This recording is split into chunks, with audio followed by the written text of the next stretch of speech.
Small boys, they want to be police officers or firemen or whatever, and he wanted to be Roger Federer, fair enough.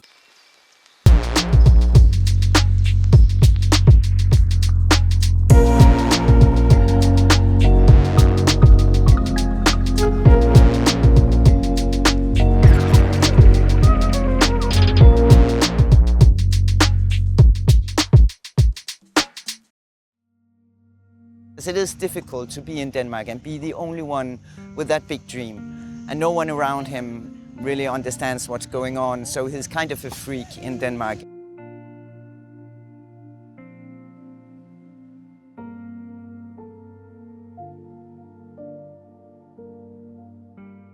He's not like all the others, and he doesn't want to be like all the others. When we have been home for a week, he's like, when do we leave? When do we leave? Now I've been enough in Denmark. Now I want to go back in where I belong. So he sees himself in the tennis world.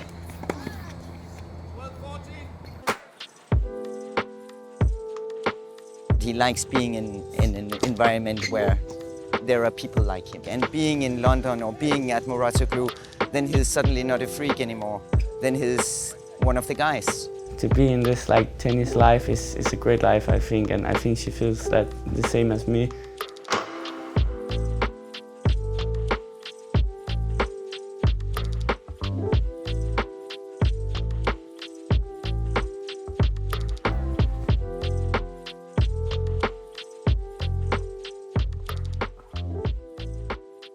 I think he can be the best in the world, so it's not something I'm scared about saying. It's no shame having demands from your children. If they say, I want to do this and that, then I think it's my obligation as a parent to say it's very good that you have these goals, but you can't lie on the couch and pray to God that you will achieve these goals. You have to get up and work, and I want to help you, and I put in demands because it's his goals, it's not mine. So I expect him to work, because otherwise I'm not going to be a part of it. I didn't have that support, and I really missed it. I was dancing ballet as a young on the Royal Danish Ballet, so nobody said to me to stick in there. Nobody told me anything, so just like everything slipped out. So I think it's important that if you can feel they have a dream, then support them in their dream, whatever it is. No siesta here. Hey? 2 weeks ago? The tennis just feels something unpredictable from the first point, so yeah. Very early we understood that tennis it really meant something to him.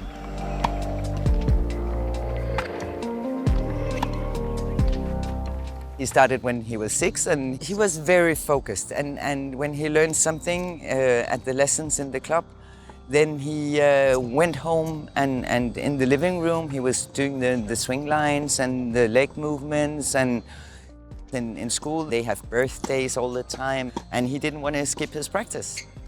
And I told him, oh, but you have to. And he was like, but no, I want to do my tennis. And then he started to cry. I felt really bad when he started to cry, and I was like, okay, I listen. You stay here in the tennis club. I call the parents and say, you just want to play tennis.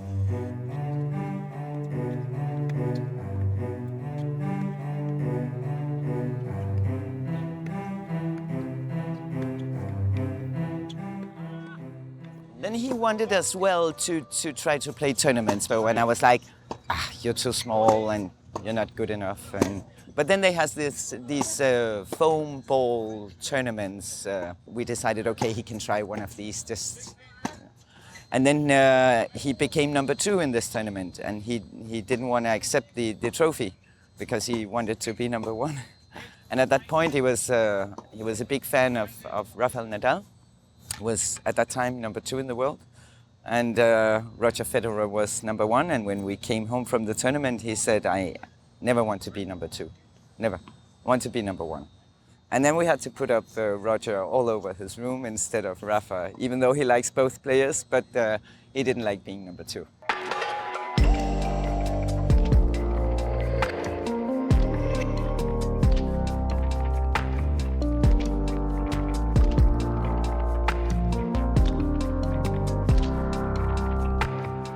lot of people came and said, oh, you should put him on the national championship and he's so good. And I was like, no, he's not. He's so small. Yeah, but he can play the quali and he will do the qualis and he can do the main draw. And I was like, no. And then one year I decided, okay, we signed him up for the national championship, and he was like 8 or 9 or something, and he did the quarterfinals in under 12, and we were like, okay, maybe he was ready. And then when he was 10, I think a lot of people say you should try to go and play the international tournaments, the Tennis Europe, but we should try to take them in France and Italy, because there was the best players, just to see where is Holger, because we could see that in Denmark he was like really good, but how is he in compared to the best Europeans? So we went to France to play a tournament during New Year, and we went to Italy, and it's horrible. He lost first round, and they had this consolation. He lost that one also, and I was like, okay, he's not that good. When he was second year under 12, then he played the same tournaments in Paris and Italy, and he won them. So that was good.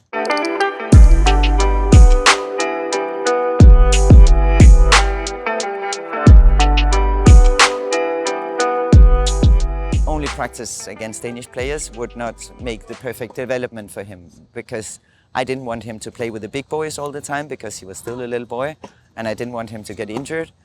And by traveling and playing these tournaments, he could actually play against boys his size that were so much better or as good.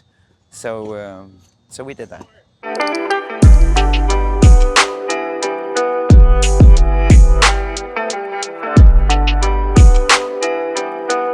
In the beginning, I was there to make sure he got on court for the right match, the right court number. He was a little boy, so it wouldn't be nice to just send him along with the coach, because he was like 10, 11 years old, and he needed his mother. I'm not sure he even was able to pack his bag for a tournament and watch the schedule, so he was absolutely too small. So I just started to go along with him, because I have been watching the practice, so it was natural that I was the one going along with him. Also, my husband had a lot of work in the same period, very much work, so it was not an option at that point.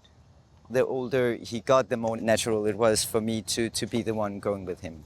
So I thought at some point maybe he would say, now I just go with my coach, or I can do this, I don't need my mother anymore. But as the more I get into tennis, the more I see somehow when I look around, it's like the parents like never let go.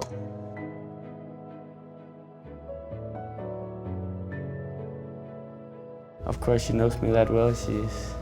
It's my mom, so I think she will keep going with me into tournaments. She helps me like relaxing when I'm tight in matches, also in practice. She's like kind of a mental coach for me.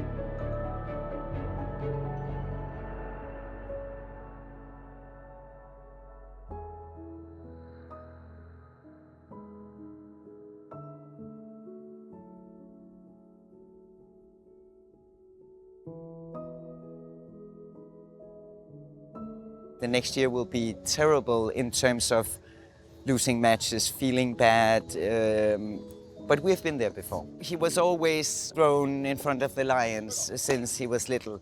He was playing the under 12 when he was 10 and the other guys were 12. He was playing the under 14 while he was 12, the other guys were 14. So he knows the steps, he knows that, okay, I have to go through a tough year now, and I will get a lot of suffering, I will get a lot of lost matches, but I have to go through this, and then on the other side I will see success if I keep working and keep track of what I want.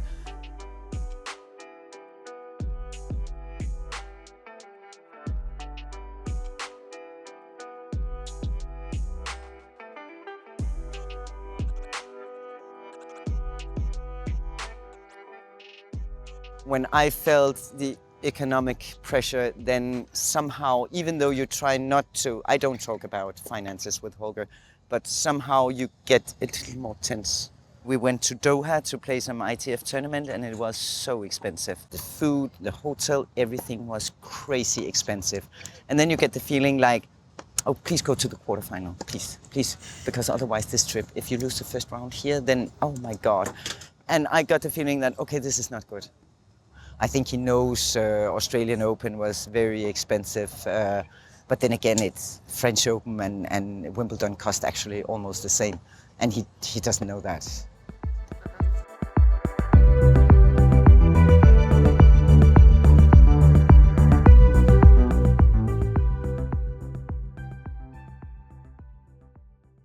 He is a perfectionist in everything he does. So it's actually often me who sits outside the court and says, relax, relax. It's just very good what you do, so just keep working. But his impatience, and he don't understand why can I be good just like that. He seems to succeed every time he puts up a new goal. This year he was like, everybody says you have to play the Grand Slams and then you will win one in 2020. And when he heard that like 20 times, he was like, why does everybody tell me I have to play them this year? Why is nobody say I have to win one this year? I want to win one, but nobody is saying that. And I was like, because it's normal, you know, you have to play them first and then you feel at home with the big Grand Slams and then you can win one next year. But doesn't anybody believe that I can win one this year? Yeah, I do, I said, I do. I believe you can do anything. And then he won the Roland Garros. So he has this, and the same with his goal for next year. I think we made a goal that he will end the year in top 300, but in Håger's head, he's like, why can I not be top 100? So let's see.